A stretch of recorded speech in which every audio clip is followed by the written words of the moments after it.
หลายคนก็คงจะเห็นข่าวที่มันสะเทือนขวัญสังคมทั้งคนลาวและคนไทยที่ว่ามีหนุ่มลาวได้ลงมือฆาตกรรมแฟนสาวโดยการหั่นศพยัดถุงดำ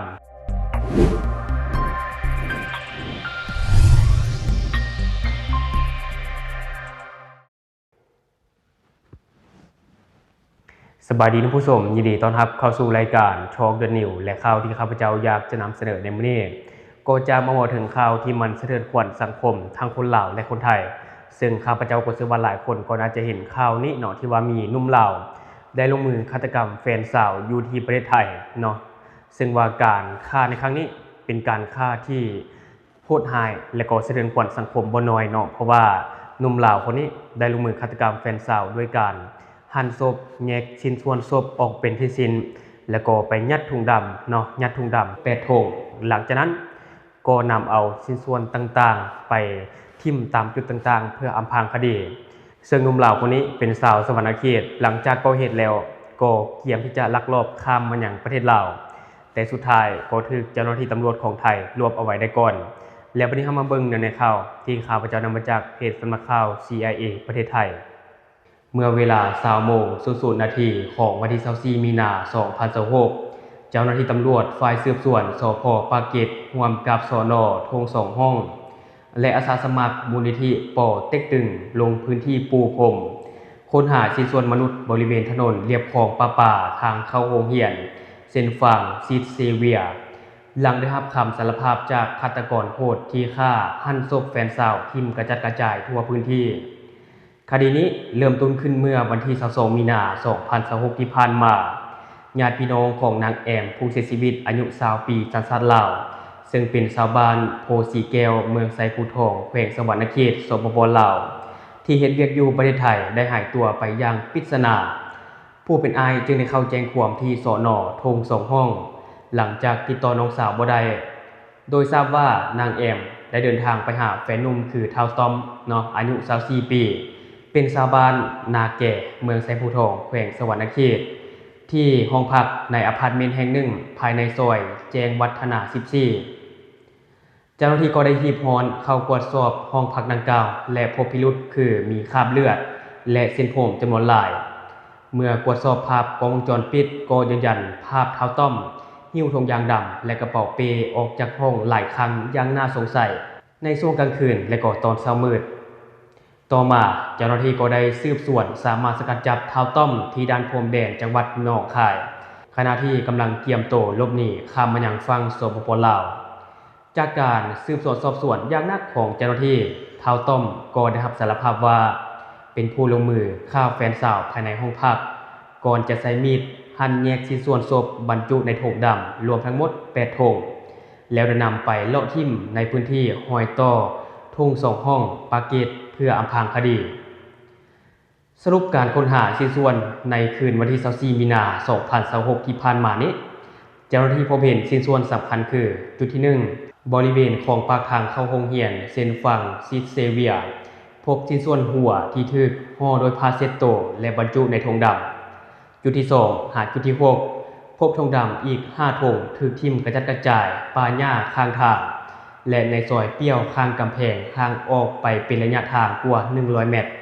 ในเบื้องต้นเจ้าหน้าที่ก็ได้รวบรวมชิ้นส่วนทั้งหมดส่งสถาบันนิติวิทยาศาสตร์เพื่อชันสูตรอย่างละเอียดพร้อมทั้งควบคุมตัวท้าวต้อมมาทำการดำเนินคดีในข้อหาฆ่าผู้อื่นโดยเจตนาและปิดบังเสื่องอำพรางศพตามกฎหมายต่อไปและที่ผ่านไปก็จะเป็นเนื้อในข่าวเนาะท่านผู้ชมซึ่งว่าข่าวนี้ก็เป็นข่าวที่สะเทือนขวัญสังคมทั้งคนลาวและก็คนไทยที่ว่ามีหนุ่มลาวเนาะที่ไปเฮ็ดเวียกอยู่ในประเทศไทยได้ลงมือฆาตกรรมแฟนสาวโดยการหั่นศพแบบสยองขวัญเนาะหั่นศพแล้วก็ได้ไปเอาใส่ถุงดำแล้วนำไปทิ่มกระจัดกระจายเพื่ออำพรางคดีแต่สุดท้ายเจ้าหน้าที่ก็สามารถรวบรวมชิ้นส่วนทั้งหมดส่งสถาบันนิติวิทยาศาสตร์เนาะเพื่อชันสูตรซึ่งว่าข่าวนี้ก็ยังบ่ฮู้ว่าสาเหตุที่แท้จริงในการลงมือก่อเหตุในครั้งนี้มันมาจากสาเหตุใดเพราะว่ารายละเอียดของข่าวก็ยังบ่มีการบ่งบอกอย่างชัดเจนเนาะว่ามีแรงจูงใจและก็สาเหตุแท้ๆมันเป็นหยังแต่ว่าอะไรก็ตามก็ต้องชมเชยเจ้าหน้าที่ตำรวจของไทยที่ว่าสามารถสกัดจับท้าวต้อมสาวสวรรณเขต เกี่ยมลักลอบข้ามมาอย่างฟังสปป.ลาวถ้าว่าข้ามมาได้ก็บ่ฮู้ว่าคดีนี้จะมิดไปโดนสันใดเนาะแต่ยังดีที่ว่าเจ้าหน้าที่ตำรวจของไทยสกัดเอาไว้ได้ก่อนและ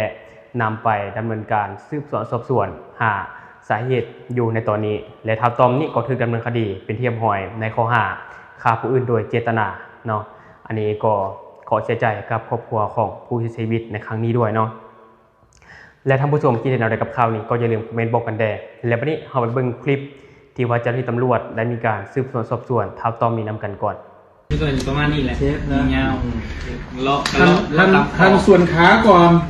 ไปถึงเท้าขึ้นมาบอนี่น่องเข่าคอนตัดเข่าตัดที่เข่าก่อนต่อไปตัดเครื่องนี้ไงห้องในห้องน้ำบอกครับในห้องน้ำเอาต่อไปแล้วถอนผมก็ด้วยป่ะผมไม่ได้ถอนแต่ผมหูมันร่วงเองบอกผมไม่ได้ถอนแต่ระวังที่เกิดขึ้นมามันน่าจะร่วงเอาอีหยังอัดปากเขายังโมโหหรือหัดข้อเขาก่อนไอ้บ่ได้อัดยังมันคือสิบ่มีเสียงดังออกมาเอาไอ้บ่แต่ว่าแล้วเขาตายแล้วเอาไอ้ซัมลี่พอน้ำลายเขาไหลอย่างนี้ปิดข้อบ่ได้บีเป็นอะไรสันเขายังสีตายก็คือผมบอกว่านั่นแหละครับวันไหนกี่วันมาแล้ว22เศร้าสองเนี่ยมันก็แค่2 มื้อ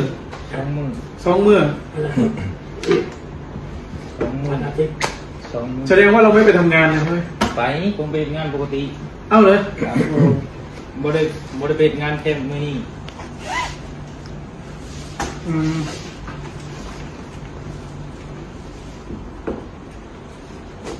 สรุปเนื้อมีมึงแบ่งเป็นกี่ถุงแล้วเนี่ย2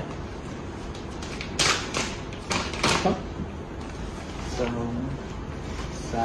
4 5 6 7 8ถุงครับ8ถุงนะเพราะมึงมีรอบไหนไหมที่มึงเดินออกมา2 ถุงพร้อมกันรอบ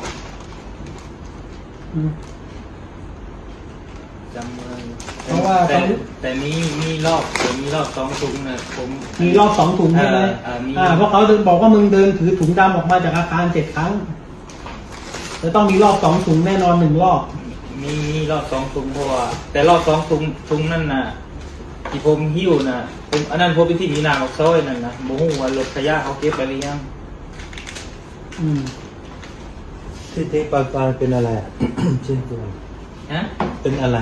ที่ทิ้งปากต่อยจำไม่ได้ครับเพราะว่ามันอยู่ในถุงจำไม่ได้คนเป็นหัวเอาไว้ทิ้งใส่หัวน่าจะทิ้งลงบ่อทิ้งลงบ่อเนาะครับน่าจะทิ้งลงบ่อหรืออยู่แถวบริเวณบ่อนั่นแหละพักใส่ถุงตอนทำจะเมาบ่ไปกินเหล้าบ่เมาอันนี้ตัดในเรื่องบ่เมาครับเคยพวกแร่ไก่แร่หมูเนาะใช่มันก็เลยเคยชินมีความรู้เกี่ยวกับด้วยนะจังหวะโมโหด้วยเกี่ยวกับอาหารนี่ผมมึงโมโหไหมตอนที่ทำมึงโมโหไหมตอนที่ล้างมือฆ่าเขาผมไม่อยากให้กลับดาวแล้วผมแต่เราจะเย็นก่อนแป๊บนึงครับคุณน่าเอาการให้ต้องให้เขาได้ดูภาพดูเลยแต่เราตั้งสติก่อนนะผมเป็นห่วงมากผมว่าเสียใจตั้งแต่คิดของเราอยู่แล้วตั้งแต่ตอนที่ว่าผมมาแล้วครับพี่แต่ว่าญาติผมห้ามไว้ผมว่าจะมาเรียนดูแถวเขาประปาครับผมโอเคตำรวจก็ไล่ให้แล้วนะตามให้แล้วนะ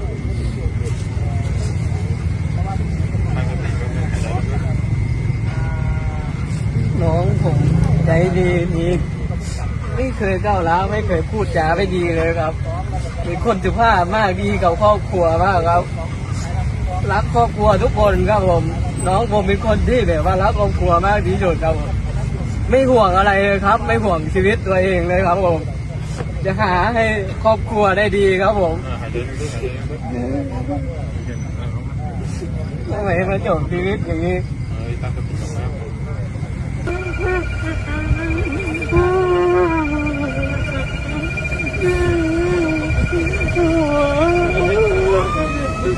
พวกไอ้นี่เขาจะเป็นอย่างนี้พี่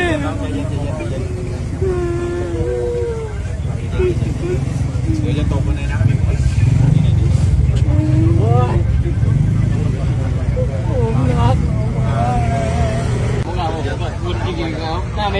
พี่นี่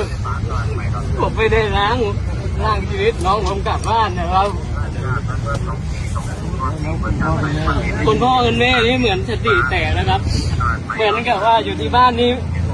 พูดจาไม่รู้เรื่องสองคนเลยครับเพราะว่าเขารักคนนี้มากครับผมเขาใส่ใจมากไม่ให้ทำอะไรเลยครับ3 คนครับพี่ผู้หญิง2 คนสุดท้ายครับผมคนเล็กใช่ครับคนเล็กครับแล้วเราคนโตครับผมไม่ใช่ผมเป็นอันนี้